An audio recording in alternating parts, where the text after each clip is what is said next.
കാസർഗോഡ് ചൂരി സലഫി മസ്ജിദിൽ പട്ടാപ്പകൽ വൻ കവർച്ച. ഓഫീസിലെ മേശവലിപ്പിൽ സൂക്ഷിച്ചിരുന്ന 3 ലക്ഷത്തോളം രൂപയും സ്വർണവും കവർന്നു. മഞ്ചേശ്വരത്ത് ഒരു വർഷം മുൻപ് കവർച്ച നടന്ന വീട്ടിലും വീണ്ടും കള്ളൻ കയറി. നേരത്തെ നടന്ന കവർച്ചയിൽ പണവും സ്വർണ്ണാഭരണങ്ങളും നഷ്ടമായിരുന്നു. കെ വി ബൈജു ചേരുന്നുണ്ട് വിവരങ്ങളുമായി. ബൈജു, ഈ കാസർഗോഡ് ഇപ്പോൾ ഈ കവർച്ച ഒരു നിത്യസംഭവമായിട്ടുണ്ട്. പോലീസിൻ്റെ ഒന്നും ഈ രാത്രികാല പട്രോളിംഗ് ഒന്നും ഇല്ല എന്ന ആക്ഷേപം നേരത്തെ ഉയർന്നതാണ്. പക്ഷേ ഇവിടെ പട്ടാപ്പകൽ പോലും കവർച്ച നടക്കുന്നു. വലിയ രീതിയിലുള്ളൊരു നഷ്ടം സംഭവിച്ചിട്ടുണ്ടോ? തീർച്ചയായും ടോമെ, കാലവർഷം ആരംഭിച്ചത് മുതൽ വലിയ തോതിൽ കവർച്ച കേസുകളാണ് കാസർഗോഡ് ജില്ലയിൽ റിപ്പോർട്ട് ചെയ്തത്. പ്രത്യേകിച്ച് മഞ്ചേശ്വരം പോലീസ് സ്റ്റേഷൻ പരിധിയിൽ ഇപ്പോൾ 2 കേസുകളാണ് ഇന്ന് റിപ്പോർട്ട് ചെയ്തത്. അത് ഒന്ന് കാസർഗോഡ് ടൗൺ പോലീസും അതുപോലെ തന്നെ മഞ്ചേശ്വരം പോലീസ് സ്റ്റേഷൻ പരിധിയിലാണ്. നേരത്തെ ടോം സൂചിപ്പിച്ചതുപോലെ തന്നെ കാസർഗോഡ് ടൗൺ പോലീസ് സ്റ്റേഷൻ പരിധിയിലെ ചൂരി സലഫി ജുമാ മസ്ജിദിലാണ് ഒരു കവർച്ച റിപ്പോർട്ട് ചെയ്തത്. ഇവിടെ ഉണ്ടായിരുന്ന 3 ലക്ഷത്തോളം രൂപയും അതുപോലെ തന്നെ 2 പവൻ സ്വർണ്ണാഭരണങ്ങളുമാണ് കവർച്ച ചെയ്തത്. ഈ മേശ വലിപ്പിൽ പ്ലാസ്റ്റിക് കവറിലാക്കിയ നിലയിലായിരുന്നു ഈ വസ്തുക്കൾ ഉണ്ടായിരുന്നത്. അത് മേശ കുത്തിപ്പൊളിച്ചാണ് ഇത്തരത്തിൽ കവർച്ച നടത്തിയത്. ഇതിൽ സംബന്ധിച്ച് പോലീസ് കേസെടുത്തിപ്പോൾ അന്വേഷണം ആരംഭിച്ചിട്ടുണ്ട്. ഇതിനിടയിലാണ് 2024 മെയ് 24 നടന്ന കവർച്ച നടന്ന ഒരു വീട് നമ്മളത് റിപ്പോർട്ട് ചെയ്തതാണ്. വലിയ തോതിൽ 18 പവനോളം സ്വർണ്ണാഭരണങ്ങളും ലക്ഷക്കണക്കിന് 10 ലക്ഷത്തോളം രൂപയും കവർ ചെയ്ത ഒരു വീട്.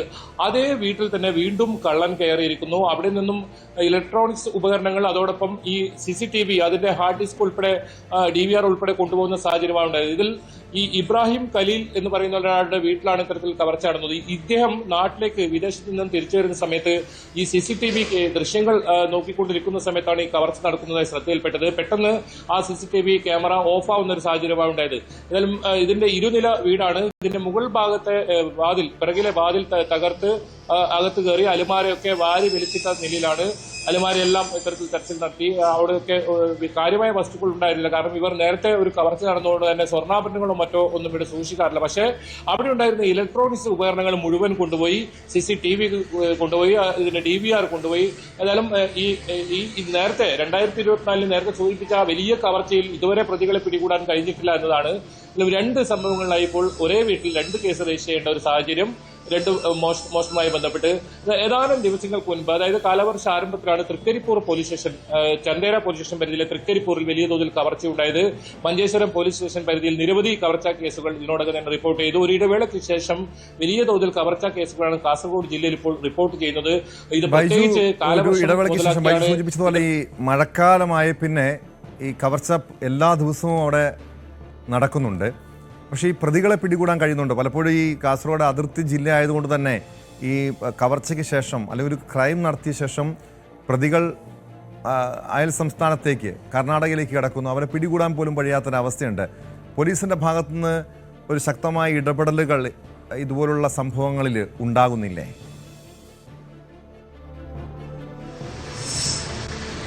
ടോമെ, പോലീസിനെ സംബന്ധിച്ചിടത്തോളം പ്രത്യേകിച്ച് മഞ്ചേശ്വരം പോലീസ് സ്റ്റേഷൻ അത് കർണാടക അതിർത്തിയോട് പങ്കിടുന്ന പോലീസ് സ്റ്റേഷനാണ്. വലിയ പരിമിതികളാണ് ഈ പോലീസ് സ്റ്റേഷനുള്ളത്. പോലീസ് വാഹനങ്ങൾ കുറവാണ്, വലിയ ഏരിയയാണ്. അത് 2 പോലീസ് സ്റ്റേഷൻ അവിടെ വേണമെന്നൊരു ആവശ്യം നേരത്തെ തന്നെ ഉയർന്നിരുന്നു. പക്ഷെ അത് ഇതുവരെ നടപ്പിലായില്ല. എന്നാലും ഈ മഞ്ചേശ്വരം പോലീസ് സ്റ്റേഷൻ പരിധിയിലാണ് ഇത്തരത്തിൽ കവർച്ചാ കേസുകൾ സ്ഥിരമായി റിപ്പോർട്ട് ചെയ്യുന്നത്.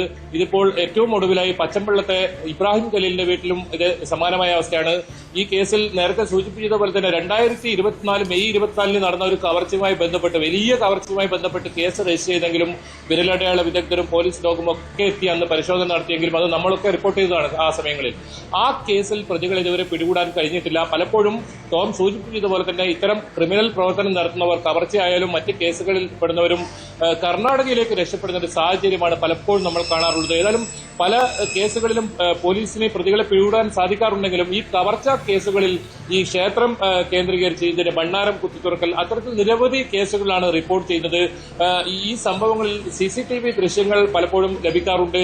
ഈ മോഷ്ടാക്കളെ കുറിച്ചുള്ള വിവരങ്ങൾ ലഭിക്കാറുണ്ട്. അപ്പോഴും ഇവരെ പിടികൂടാൻ കഴിയാത്തത് ഈ പ്രധാനപ്പെട്ട കാരണം കർണാടകയിലേക്കും അതുവഴി ഗോവ മറ്റ് സംസ്ഥാനങ്ങളിലേക്കും ഇവർ കടക്കുന്നു എന്നാണ്. കവർച്ച നടത്തിയതിനു ശേഷം ഇവർ രക്ഷപ്പെടുന്ന ഒരു സാഹചര്യം തന്നെയാണ് പലപ്പോഴും ഉണ്ടാകാറുള്ളത്. പല കവർച്ച കേസുകളിലും പ്രതികളെ പിടികൂടാൻ കഴിയാത്തതും അതുകൊണ്ട് തന്നെയാണ്. എന്തായാലും ഈ കേസിൽ ഇപ്പോൾ 2 FIR ആയിരിക്കുന്നു. നേരത്തെ നടന്ന ആ FIR നിലവിലുണ്ട്. അതുകൂടാതെ ഇപ്പോൾ പുതുതായി ഒരു FIR കൂടി ഈ കവർച്ചാ സംഭവമായി ഇപ്പോൾ മഞ്ചേശ്വരം പോലീസ് രജിസ്റ്റർ ചെയ്തിട്ടുണ്ട്. ഇത് സംബന്ധിച്ച് പോലീസ് അന്വേഷണം നടക്കുന്നുണ്ട്.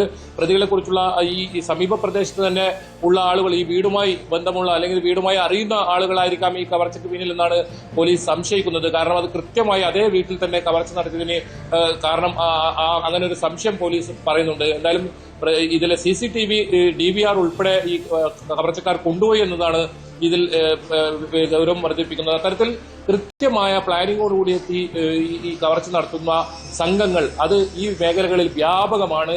നേരത്തെ നമ്മൾ പല തവണ റിപ്പോർട്ട് ചെയ്തതാണ് ഈ മണൽ മാഫിയ, ചൂതാട്ട കേന്ദ്രങ്ങളൊക്കെ പ്രവർത്തിക്കുന്ന വലിയ തോതിൽ ക്രിമിനൽ സംഘങ്ങൾ പ്രവർത്തിക്കുന്ന ഒരു മേഖലയാണ് ഈ അതിർത്തി പ്രദേശം. കൊലപാതകങ്ങൾ ഉൾപ്പെടെ വിവരങ്ങൾ നൽകിയത്. കാസർഗോഡ് പതിവായി കവർച്ചാ സംഭവങ്ങൾ നടക്കുന്നുണ്ട്, പക്ഷേ പോലീസ് പ്രതികളെ പിടികൂടുന്നില്ല എന്നൊരാക്ഷേപം